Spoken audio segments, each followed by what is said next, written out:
الحمدللہ رب العالمین والصلاة والسلام علی خاتم النبیین اما بعد فاعوذ باللہ من الشیطان الرجیم بسم اللہ الرحمن الرحیم الصلاة والسلام علیک یا سیدی یا رسول اللہ وعلی آلک واصحابک یا سیدی یا حبیب اللہ الصلاة والسلام علیک یا سیدی یا نبی اللہ وعلی آلک واصحابک یا سیدی یا رحمت للعالمین۔ واٹس ایپ کے ذریعے سے ایک بھائی نے سوال کیا، جنات کے حوالے سے کچھ تفصیلاً بیان کیجئے کہ ہمیں جنات کے حوالے سے کیا نظریات رکھنے چاہیے اور یہ کتنی اقسام کے ہوتے ہیں اور کن شکلوں میں ہمارے سامنے آ سکتے ہیں۔ الجواب بعون المالک الوہاب، اللہم ہدایت الحق والصواب۔ اللہ پاک کے فضل سے، اللہ پاک کی عطا سے بھی اس کو بیان کرتا ہوں۔ اس کو 2 یا 3 سٹیپ کے اندر ہم انشاءاللہ بیان کر لیتے ہیں۔ پہلے نمبر پر ہمارا نظریہ اور عقیدہ جنات کی مخلوق کے حوالے سے کیا ہونا چاہیے، اس کو لے لیتے ہیں۔ دنیا کے اندر ایسے لوگ بھی موجود ہیں جو جنات کا سرے سے ہی انکار کر دیتے ہیں۔ کلمہ گو مسلمان، قرآن پاک کو ماننے والا، دین اسلام کو ماننے والا، اس کے لیے لازم ہے کہ جنات کی مخلوق ہے اس پر بھی ایمان لائے۔ اگر کوئی شخص سرے سے جنات کا انکار کر دے تو وہ دائرہ اسلام سے خارج ہو جائے گا۔ کیوں؟ کہ یہ قرآن پاک کا انکار ہوگا۔ قرآن پاک میں پوری ایک سورت سورہ جن نازل فرمائی گئی۔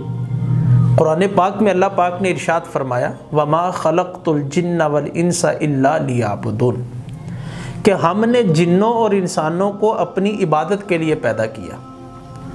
سورہ ناس ہم پڑھتے ہیں، قُلْ أَعُوذُ بِرَبِّ النَّاسِ مَالِكِ النَّاسِ إِلَٰهِ النَّاسِ مِنْ شَرِّ الْوَسْوَاسِ الْخَنَّاسِ الَّذِي يُوَسْوِسُ فِي صُدُورِ النَّاسِ مِنَ الْجِنَّةِ وَالنَّاسِ۔ یہ جو آخری آیت ہے، اس میں بھی تو ہم یہی کہتے ہیں کہ یا اللہ ہمیں جنوں اور انسانوں کے شر سے محفوظ فرما۔ دلوں کے اندر وسوسے ڈالنے والے، شر ڈالنے والے جن بھی ہیں اور انسان بھی ہیں۔ اچھا، پھر جنوں اور انسانوں کو اپنی عبادت کے لیے پیدا کیا گیا۔ احادیث مرفوعہ کے اندر، کتب فقہ کے اندر ان کا ذکر بھی کیا گیا۔ تو پہلا نظریہ مسلمان کا، ایمان والے کا یہ ہونا چاہیے کہ قوم جنات ہے۔ اگر کوئی جنات کا انکار کرے، اس قوم کا انکار کرے، تو وہ دائرہ اسلام سے خارج ہو جائے گا۔ نمبر 2، فرشتے اور جن۔ فرشتے نور سے پیدا کیے گئے اور جنات آگ سے پیدا کیے گئے۔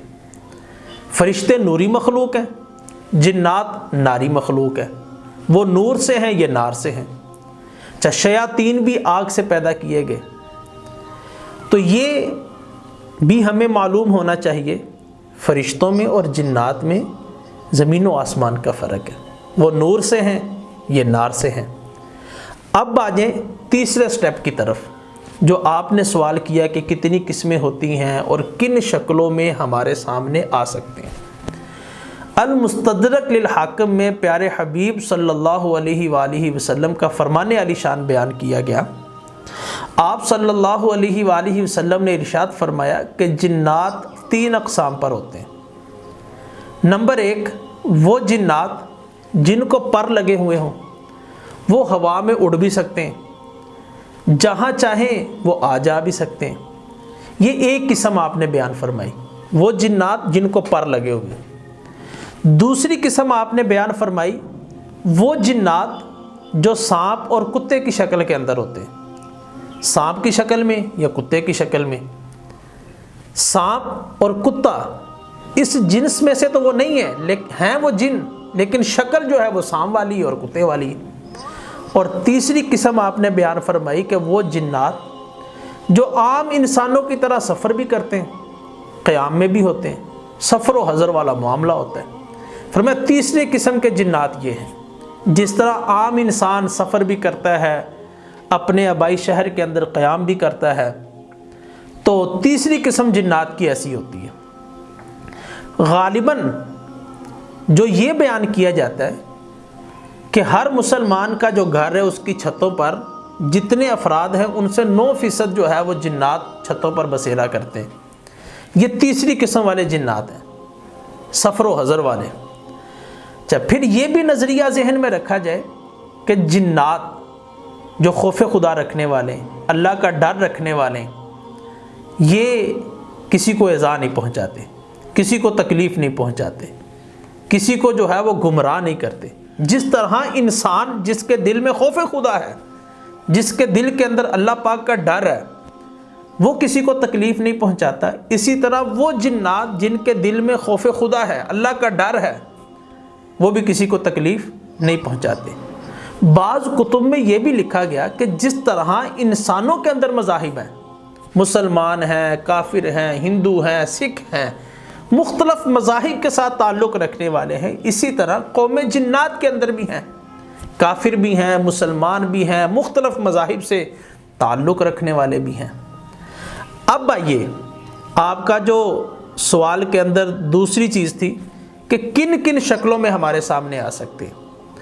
اقام المرجان فی احکام الجان، یہ ایک کتاب ہے، اس کے اندر بیان فرمایا گیا کہ جنات کو اللہ پاک نے یہ طاقت عطا فرمائی ہے، چاہے تو وہ جانوروں کی شکل اختیار کر لیں، چاہے تو وہ کیڑے مکوڑوں کی شکل اختیار کر لیں، چاہے تو وہ انسانوں کی شکل اختیار کر لیں۔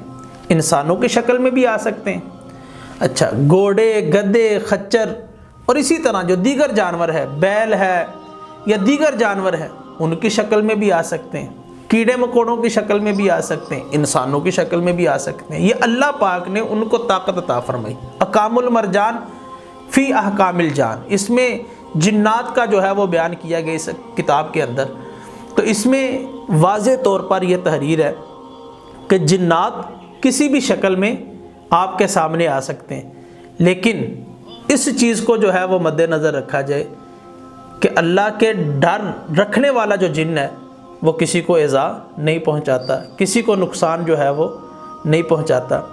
اگر آپ کے دل میں خوف خدا ہے، عشق مصطفیٰ ہے، اللہ تبارک و تعالیٰ کی عبادت کا نور جو ہے وہ آپ کی پیشانی میں چمک رہا ہے، تو قوم جنات بھی آپ کے ہی تابع ہے، آپ کے فرمان کے ہی تابع ہے۔ بلکہ بعض کتب کے اندر ہم نے یہ بھی پڑھا ہے، حضور غوث پاک رضی اللہ تعالیٰ عنہ، ان کی حکومت جس طرح جو ہے وہ لوگوں پر تھی، جس طرح ولایت کی بادشاہی لوگوں پر تھی، حسنی حسینی سید تھے، اسی طرح آپ کی بادشاہی جو ہے وہ جنات کے اوپر بھی تھی۔ اللہ پاک شریر جنوں سے ہر مسلمان کو محفوظ فرمائے، اور جو ایمان والے جن ہیں، کلمہ گو جن ہیں، مسلمان جن ہیں، اللہ پاک ان کے مراتب میں اور جو ہے وہ اضافہ فرمائے، اور مسلمانوں کے لیے وہ سہولت میسر کرنے والے، آسانی پیدا کرنے والے ہوں۔ اللہ پاک ہر مسلمان پر رحمت کی نظر فرمائے۔